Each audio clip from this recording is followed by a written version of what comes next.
Resumo do capítulo 1 do livro O Poder da Mãe que Ora, de Stormy Omartian, da editora Mundo Cristão, para ser cada vez mais semelhante a Cristo.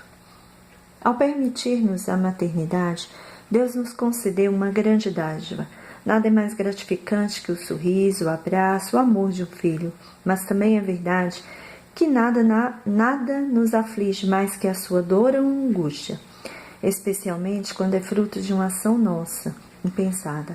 É claro que não acertamos sempre, não somos perfeitas, por isso precisamos buscar orientação aos pés daquele que é perfeito, justo, amoroso, misericordioso, reto, daquele que, por amor a nós, não hesitou em dar o próprio Filho em sacrifício para que nós tivéssemos vida e vida em abundância.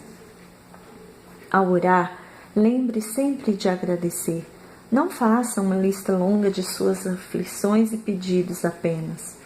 Nós temos a tendência em fazer isso, mas disponha-se a ouvir a voz de Deus. Estamos sempre prontas a pedir, mas nem sempre a ouvir. Fique atenta à voz do Senhor. Ele a orientará sobre o que deve ou não deve fazer aos seus filhos. Sim, não deve fazer. O excesso de zelo pode nos levar a querer fazer por eles o que eles precisam fazer por si próprios. Por isso, precisamos pedir a Deus que nos molde, nos transforme e nos oriente. Toda mãe se sente tentada a superproteger os filhos. Não queremos que se machuquem, que sofram, que passem por aflições. Mas tudo isso faz parte da vida e do aprendizado para que, como seres humanos, possamos crescer. Quando adultos, nós podemos sim ajudá-los, orientá-los, desde que peçam essa nossa orientação. Não podemos interferir deliberadamente na vida deles. Ora, em vez disso, peça a Deus que lhes abram os olhos. Muitas vezes é difícil saber até onde devemos ir. A melhor maneira de lidar com isso é orar para que Deus faça a vontade dele, pois ela sim está isenta de todo engano. Lembre-se disso, se fizermos a vontade de Deus, não há como errar. Portanto, ore, ore e ore. Busque assemelhar-se a Cristo. Eis um dos grandes desafios da vida cristã. O apóstolo Paulo, autor de mais da metade dos livros do Novo Testamento, lutava contra o pecado que havia nele e que também habita em mim e em você. Sei que nada de bom habita em mim, isto é, em minha carne, porque tenho o desejo de fazer o que é bom, mas não consigo realizá-lo. Pois o que faço não é o bem que desejo, mas o mal que não quero fazer, esse eu continuo fazendo. Ora, se faço o que não quero, já não sou eu quem faz, mas o pecado que habita em mim. Romanos 7, 18 e 20. A boa notícia é que não temos que lutar sozinhas, pois o mesmo apóstolo Paulo nos diz: sabemos que Deus age em todas as coisas para o bem daqueles que o amam, dos que foram chamados de acordo com o seu propósito, pois aqueles que de antemão conheceu, os predestinou para serem conforme à imagem de seu Filho, a fim de que ele seja o primogênito entre muitos irmãos. E os que predestinou também chamou, aos que chamou também justificou, aos que justificou também glorificou. Romanos 8, 28 a 30. Jesus não tinha nenhum pecado. Por isso, só Ele poderia pagar nosso resgate. E Ele o fez pelo mais alto preço, a própria vida. Mais que isso, Jesus optou por vir à terra como um homem, viver entre nós e ensinar-nos a proclamar o reino do Pai.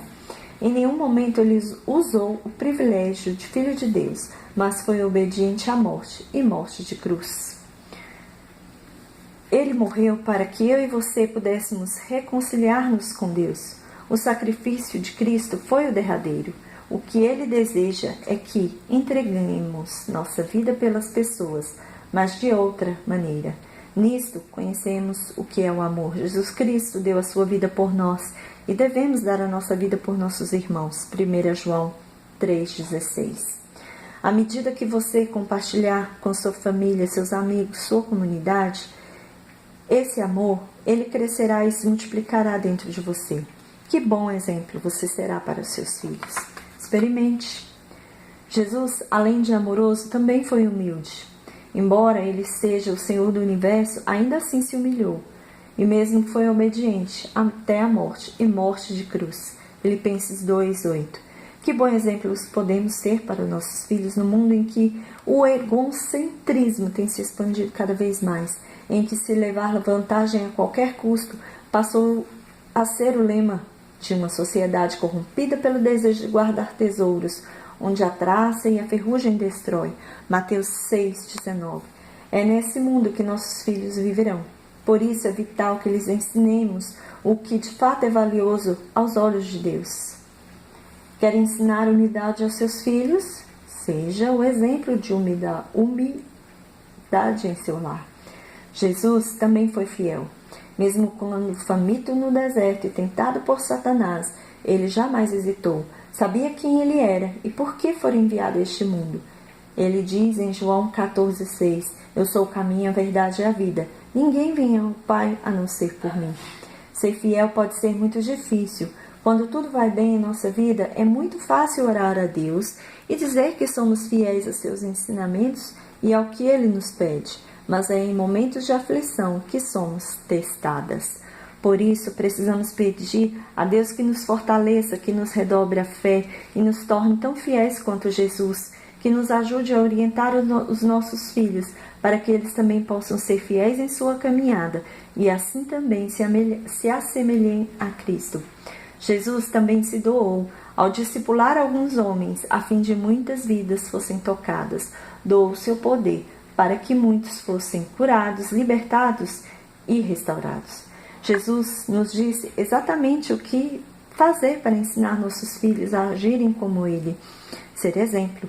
Desde pequeno, os filhos sempre se espelham nos pais. Se eles nos virem agir corretamente, assim o farão. Mas o contrário também é verdade. Precisamos ter cuidado com o que fazemos e dizemos, pois estamos sendo observados o tempo todo. Não podemos exigir deles o que nós mesmos não fazemos. E quando nos sentirmos a fraquejar, poderemos pedir a Deus, que sempre nos ampara. Quantas vezes nós nos sentimos impotentes diante das circunstâncias e incapazes de reagir ao que o mundo quer nos impor. Viver no mundo é ao mesmo tempo estar separada dele, às vezes é um grande dilema. Mas Jesus também responde a isso. Ele estava no mundo, mas não era parte dele. O segredo? A oração. Jesus orou pedindo ao Pai: não rogo que os tires do mundo, mas que o protejas do maligno. João 17:15. Temos de orar e orar sempre. Não podemos e não devemos nos isolar do mundo, nem deixar de interagir com ele. Não podemos isolar nossos filhos. Jesus não se isolou. Ao contrário, ele interagiu com todos o tempo todo. A diferença é que não se contaminou com o que o cercava. O mundo possui muitos atrativos. E se é tentador para nós, que dirá para os nossos filhos? Como mães, nossa atuação tem de fazer diferença na vida deles. Lembre-se, os filhos espelham-se nos pais, por isso ore, para que você tenha sempre em mente a pessoa que é e que deve continuar a ser. O apóstolo João ensina que devemos ser obedientes a Cristo. Jesus, o nosso Senhor, ele orava e não agia até receber instruções do Pai. Precisamos aprender a obedecer cegamente a Deus. Aquele que diz que permanece nele, esse também deve andar como ele andou. 1 João 2,6. A obediência é algo que valorizamos na educação dos filhos.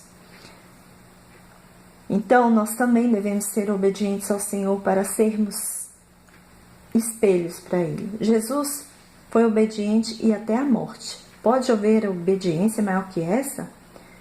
Se você e eu quisermos ser como Cristo, precisamos manter os olhos fitos em Jesus, o autor e consumador da nossa fé. Hebreus 12:2. Mas também não podemos fazer diferença se, além de obedientes a Deus, não formos luz, e não seremos se não nos assemelharmos a Cristo. Cabe-nos brilhar a luz de Cristo em nós. Nossos filhos precisam dessa luz e cabe-nos levá-los por meio do brilho da luz à luz do mundo. Deus espera que o busquemos incessantemente. Sozinhas não seremos capazes de sequer dar um passo rumo à nossa transformação. Mas se orarmos, se ouvirmos a Deus, se nos colocarmos na total dependência dEle, se buscarmos ser obedientes e seguir a Sua palavra, então alcançaremos êxito. A transformação do nosso lar, dos nossos filhos, começa com a nossa transformação como mãe e esposa. Ore a Deus, colocando-se de todo o seu coração, e em cada palavra expressa, derrame-se diante do Pai. Esse foi o resumo do capítulo 1 do Poder da Mãe que Ora, de Stormy Marsh, da editora Mundo Cristão.